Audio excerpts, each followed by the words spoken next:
ദൈവത്തിന്റെ അതിപരിശുദ്ധ നാമം വാഴ്ത്തപ്പെടുമാറാകട്ടെ. ഇന്നത്തെ ചിന്തയ്ക്കായി എടുത്തിരിക്കുന്ന വചനഭാഗം 2 ശമൂവേലിന്റെ പുസ്തകം 21 അധ്യായം 1 മുതലുള്ള വാക്യങ്ങൾ. ഈ വചനങ്ങൾ പഠിക്കുമ്പോൾ അവിടെ ദാവീദ് രാജാവിന്റെ കാലത്ത് രാജ്യത്ത് 3 പ്രാവശ്യം തുടരെ ക്ഷാമം ഉണ്ടാകുന്നതായിട്ട് നമുക്ക് വായിക്കുവാനായിട്ട് സാധിക്കും. ഈ വിഷയവുമായിട്ട് ബന്ധപ്പെട്ട് ദാവീദ് രാജാവ് യഹോവയായ ദൈവത്തോട് അരുളപ്പാട് ചോദിക്കുന്നു. അപ്പോൾ ദാവീദിന് യഹോവയുടെ അരുളപ്പാട് ലഭിക്കുന്നു. ശൗൽ ഗിബയോന്യരെ കൊല്ലുക കൊണ്ട് ശൗലിന്റെ രക്തപാതകമുള്ള ഗൃഹം നിമിത്തം രാജ്യത്ത് ശാപം നിലനിൽക്കുന്നത് കൊണ്ടാണ് ദേശത്ത് തുടരെ ക്ഷാമം ഉണ്ടാകുന്നതെന്ന് ദാവീദ് മനസ്സിലാക്കുന്നു. യോശുവയുടെ പുസ്തകം 9 അധ്യായം പഠിക്കുമ്പോൾ എന്തുകൊണ്ടാണ് ഗിബയോന്യരെ കൊല്ലുന്നത് ശാപ കാരണമായി തീരുന്നതെന്ന് നമുക്ക് മനസ്സിലാക്കാൻ സാധിക്കും. ശത്രുക്കളായ ഗിബയോന്യർ ഇസ്രായേൽ മക്കളെയും യോശുവയെയും ചതിയിൽപ്പെടുത്തി അവരുമായിട്ട് ഒരു ഉടമ്പടി ബന്ധം ഉണ്ടാക്കുന്നതായിട്ട് നമുക്ക് മനസ്സിലാക്കാൻ സാധിക്കും. യോശുവയും ഇസ്രായേൽ മക്കളോടും ദൈവത്തോട് ആലോചന ചോദിക്കാതെ ഈ ഗിബയോന്യരെ ശത്രുക്കളാണെന്ന് തിരിച്ചറിയാതെ അവരുമായിട്ട് ഒരു ഉടമ്പടി ബന്ധം ഉണ്ടാക്കുന്നു. ഗിബയോന്യരെ ജീവനോടെ രക്ഷിക്കുമെന്നും അവരെ ഒരിക്കലും കൊല്ലുകയില്ലെന്നും ഒരു ഉടമ്പടി ബന്ധം ഉണ്ടാക്കുന്നു. ഇവിടെ യോശുവയെയും കൂട്ടരെയും ചതിച്ചിട്ടാണ് ശത്രുക്കളായ ഗിബയോന്യർ ഉടമ്പടി ബന്ധം ഉണ്ടാക്കുന്നത്. എങ്കിലും ആ ഉടമ്പടി ബന്ധം നിലനിൽക്കുന്നു. ശൗല് ഈ ഉടമ്പടി ബന്ധം വകവയ്ക്കാതെ ഗിബയോന്യരെ കൊല്ലുക നിമിത്തം ഈ ഉടമ്പടി ലംഘിക്കപ്പെടുന്നു. അതുകൊണ്ടാണ് ദേശത്ത് ദാവീദ് രാജാവിന്റെ കാലത്ത് ക്ഷാമം ഉണ്ടാകുന്നത്. ദാവീദ് യഹോവയുടെ അരുളപ്പാട് ചോദിച്ച് കാരണം മനസ്സിലാക്കുന്നത്.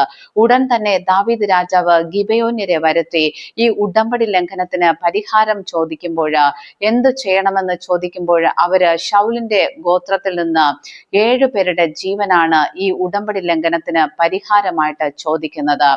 നമ്മുടെ ജീവിതത്തിലും ശത്രുവായ സാത്താൻ പലപ്പോഴും നമ്മളെ ചതിയിൽപ്പെടുത്തി കെണിയിൽപ്പെടുത്തി പല വിധത്തിലുള്ള ഉടമ്പടികൾ എഗ്രിമെന്റുകൾ സാത്താനുമായിട്ട് ഉണ്ടാക്കും. നാം അറിഞ്ഞോ അറിയാതെയോ ചെയ്തു പോകുന്ന പല പാപങ്ങളും സാത്താനുമായിട്ട് എഗ്രിമെന്റുകൾക്കും ഉടമ്പടി ബന്ധങ്ങൾക്കും കാരണമായി തീരും. നമ്മുടെ ജീവിതത്തിൽ ഏതെങ്കിലും സാഹചര്യത്തിൽ അടിക്കടിയുള്ള മരണങ്ങൾ അല്ലെങ്കിൽ ഒരേ രോഗം തന്നെ നമ്മുടെ ജീവിതത്തിൽ പലർക്കും പിടിപെടുന്നു. ഇങ്ങനെ ആവർത്തിക്കപ്പെടുന്ന വിഷയങ്ങൾ കണ്ടാൽ ഉടനെ നമ്മുടെ ജീവിതത്തെ പരിശോധിക്കണം. ശത്രുവുമായിട്ട് ഏതെങ്കിലും തരത്തിലുള്ള ഉടമ്പടികളോ കരാറുകളോ നമ്മളോ അല്ലെങ്കിൽ നമ്മുടെ പൂർവികരോ ഉണ്ടാക്കിയിട്ടുണ്ടെങ്കിൽ അതിനെ ബ്രേക്ക് ചെയ്ത് പ്രാർത്ഥിച്ചെങ്കിൽ മാത്രമേ ആ ഉടമ്പടി ബ്രേക്ക് ചെയ്യപ്പെട്ടെങ്കിൽ മാത്രമേ നമുക്ക് ശത്രുവിന്റെ പിടിയിൽ നിന്ന് രക്ഷപ്പെടുവാനായിട്ട് സാധിക്കത്തുള്ളൂ.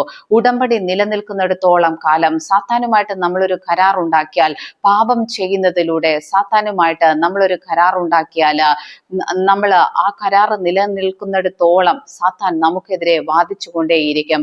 അത് നമ്മുടെ കാലത്ത് ബ്രേക്ക് ചെയ്യപ്പെട്ടില്ലെങ്കിൽ അത് നമ്മുടെ തലമുറകളിലേക്ക് കൈമാറ്റം ചെയ്യപ്പെടുകയും അവരുടെ ജീവിതത്തിലും ശാപത്തിനും ക്ഷാമത്തിനും നാശത്തിനും ഒക്കെ കാരണമായി തീരും.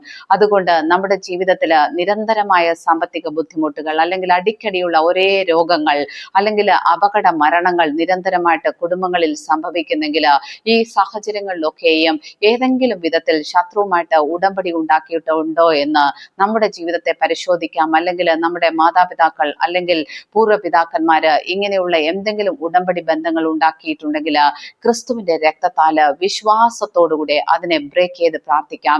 യേശുക്രിസ്തുവിന്റെ രക്തത്താൽ മാത്രമേ നമുക്ക് ഇത്തരം ശാപങ്ങളും ഉടമ്പടി ബന്ധങ്ങളും സാത്താനുമായിട്ടുള്ള എഗ്രിമെന്റുകളും ബ്രേക്ക് ചെയ്യുവാനായിട്ട് സാധിക്കത്തുള്ളൂ. വിശ്വസിച്ചുകൊണ്ട് ഇത്തരം പാപങ്ങളും ശാപങ്ങളും പാരമ്പര്യ ശാപങ്ങളും ഒക്കെ ബ്രേക്ക് ചെയ്ത് കളയാം. അതിന് ദൈവത്തിന്റെ പരിശുദ്ധാത്മാവ് നമ്മളെ സഹായിക്കട്ടെ എന്ന് പ്രാർത്ഥിക്കുന്നു. ദൈവം നമ്മെ ഏവരെയും അനുഗ്രഹിക്കുമാറാകട്ടെ. ആമേൻ.